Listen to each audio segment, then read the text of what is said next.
Hello les pros, aujourd'hui dans la famille outils opérationnels, nous allons parler des 5 pourquoi. Créé dans les années 1930 par le fondateur de Toyota, l'industriel Sakichi Toyoda, cet outil permet d'identifier la vraie cause d'un problème. Cette méthode est utilisée pour éradiquer un problème complexe. Mais concrètement, comment ça marche? Cette technique de questionnement approfondi a pour but de remonter jusqu'à la source réelle du problème sans s'arrêter au niveau des symptômes et ainsi pouvoir trouver une solution pérenne et adaptée. Pour ce faire, commencez par poser le problème que vous rencontrez. Soyez clair et précis dans sa formulation. Ensuite, posez-vous la question. Pourquoi ce problème est arrivé?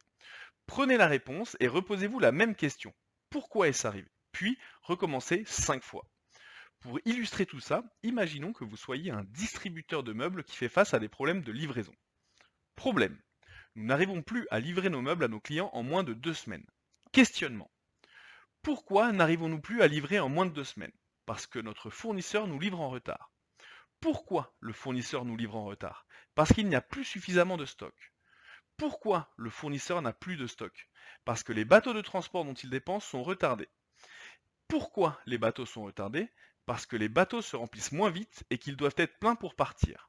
Et enfin, pourquoi les bateaux se remplissent moins vite? Parce qu'en temps de crise, il y a moins de commandes.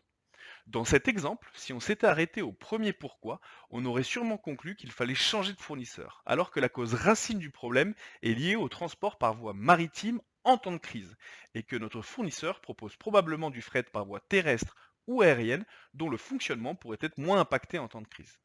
Mais pour savoir comment trouver les bonnes solutions à la cause d'un problème, cela fera l'objet d'une prochaine vidéo.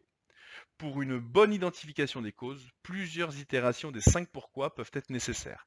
Mais n'allez jamais au-delà des 5 pourquoi et privilégiez l'utilisation de cette méthode avec un groupe d'experts. Mais c'est en forgeant qu'on devient forgeron, donc à vous de jouer.